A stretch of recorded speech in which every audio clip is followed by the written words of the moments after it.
వాననీటి సంరక్షణ. జలమే జీవం, నీరే ప్రాణాధారం. వాననీటి సంరక్షణ తరతరాల సంప్రదాయం. కాకతీయుల కాలం నాటి నీటి నిల్వ పద్ధతులే అభివృద్ధికి పునాదులు. తెలంగాణలో నాటి కాకతీయ రాజుల కాలంలో భౌగోళిక అవసరాలను బట్టి ఎన్నో గొలుసుకట్టు చెరువులు, సాగునీటి కాలువలు తవ్వించారు. తరతరాల నీటి అవసరాల కోసం కాకతీయ రాజులు చారిత్రాత్మకంగా చెరువులు, దేవాలయాలు, పట్టణాలను ఎంతగానో అభివృద్ధి చేశారు. కాకతీయులు 20,000కు పైగా చెరువులను నిర్మించినట్టు చరిత్ర చెబుతోంది.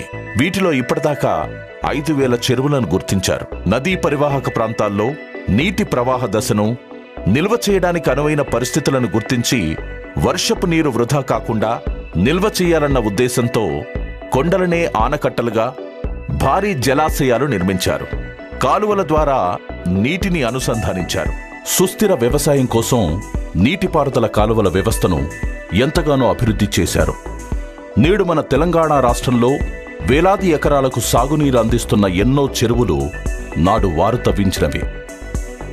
ఉదాహరణకు రామప్ప చెరువు, లక్నవరం చెరువు, భద్రకాళీ చెరువు రంగసముద్రరావు గారి నేతృత్వంలో తెలంగాణలో ఎన్నో చెరువులు, కాలువల పునరుద్ధరణకు శ్రీకారం చుట్టారు. 46,500కు పైగా చెరువుల పునరుద్ధరణ కార్యక్రమం చేపట్టారు.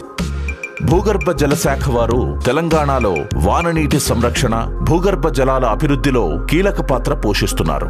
భూగర్భ జలశాఖ వారు పైలట్ ప్రాజెక్ట్ కింద ఎన్నో రీఛార్జ్ స్ట్రక్చర్స్ ని ఏర్పాటు చేశారు. భూగర్భ జలశాఖ వారు వాననీటి సంరక్షణపై రైతులకు ఎన్నో చైతన్యవంతమైన కార్యక్రమాలు చేపట్టారు.